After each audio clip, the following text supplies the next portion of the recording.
Se pare că am venit chitiți sub motivații de acte, ne găsim actele, pargem imprimanta întâmplător din cauza probelor, probele sunt trimise la băieții ăia.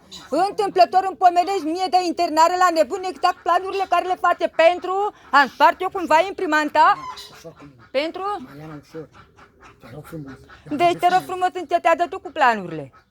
Deci pentru că partajul judiciar și cu probele tot merge și internatul la nebuni nu merge cum vreți voi. Ai înțeles? Deci lasă jocurile. Deci foarte bine, lămurim. Vanessa, mai ești? Da. Te duci tu după copilul meu, adică fugi de poliție, nu? Care e treaba? Foarte bine că ai fost live. Live! Nici o problemă. Că se pare că ești un escroc tu. Mână în mână cu tine, cu Matei Vasile sau cu Manea Stănel. Care din ei este? Care din ei este?